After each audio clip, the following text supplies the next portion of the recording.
Hi everyone, welcome to my channel where I share tips and tricks for sewing enthusiasts. In today's video, I will tell you 10 things you must know before buying a sewing machine. Whether you're a beginner or an expert, a sewing machine is a big investment, so you want to make sure you get the best one for your needs and budget. I've done the research and compiled a list of 10 factors that you should consider before buying a sewing machine. These factors will help you narrow down your choices and find the perfect machine for you. So without further ado, let's get started.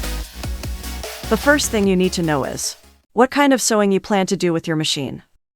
Different machines have different features and capabilities that suit different types of sewing projects. For example, if you want to sew clothes, you'll need a machine that can do different types of stitches, such as straight, zigzag, buttonhole, and stretch stitches. If you want to quilt, you'll need a machine that has a large throat space, an extension table, and a walking foot.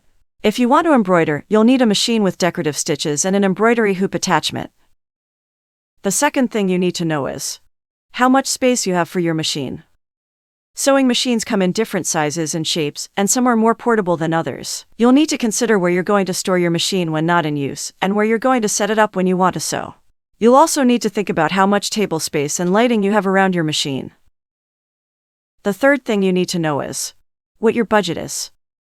Depending on the brand, model, and features, sewing machines can range from $25 to $5,000 or more. In general, you get what you pay for, and a more expensive machine will last longer and perform better than a cheap one.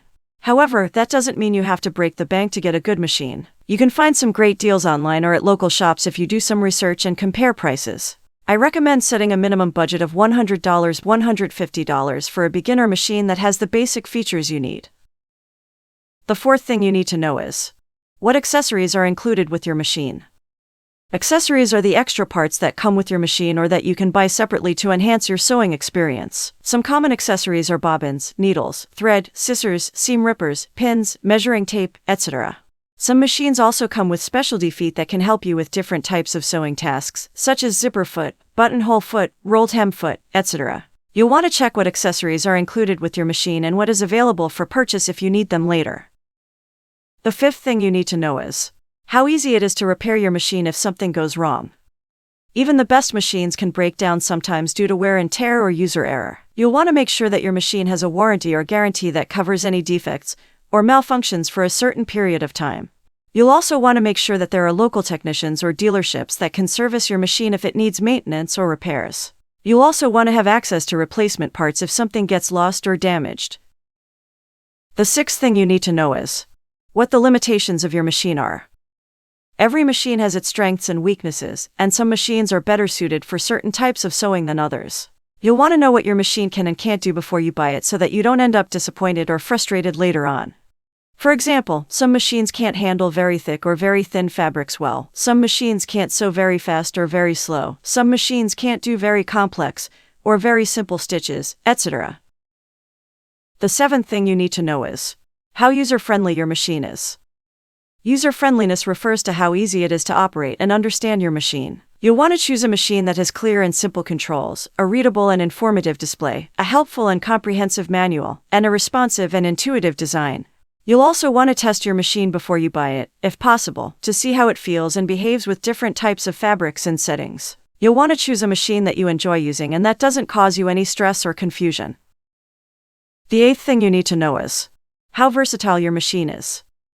Versatility refers to how well your machine can adapt to different types of sewing projects and challenges. You'll want to choose a machine that has a variety of features and functions that allow you to customize your sewing experience. For example, some machines have adjustable stitch length and width, needle position, presser foot pressure, tension, speed, etc.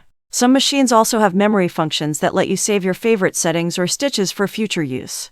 Some machines also have built-in or downloadable stitches or patterns that you can use for different types of sewing projects. The ninth thing you need to know is how noisy your machine is.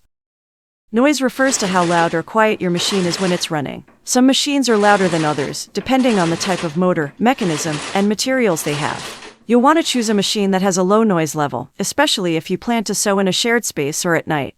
You'll also want to choose a machine that has a smooth and steady sound, rather than a jerky or erratic one. The 10th or last thing you need is to read reviews of sewing machines. There are many websites and blogs that review sewing machines. Reading reviews can help you narrow down your choice and find the best sewing machine for your needs. And that's it for today's video. I hope you learned something new and useful about how to choose a sewing machine. If you liked this video, please give it a thumbs up and share it with your friends. And if you have any questions or suggestions, please leave them in the comments below. I'd love to hear from you. And don't forget to subscribe to my channel and hit the bell icon to get notified whenever I post a new video. Thank you so much for watching, and I'll see you in the next one. Bye.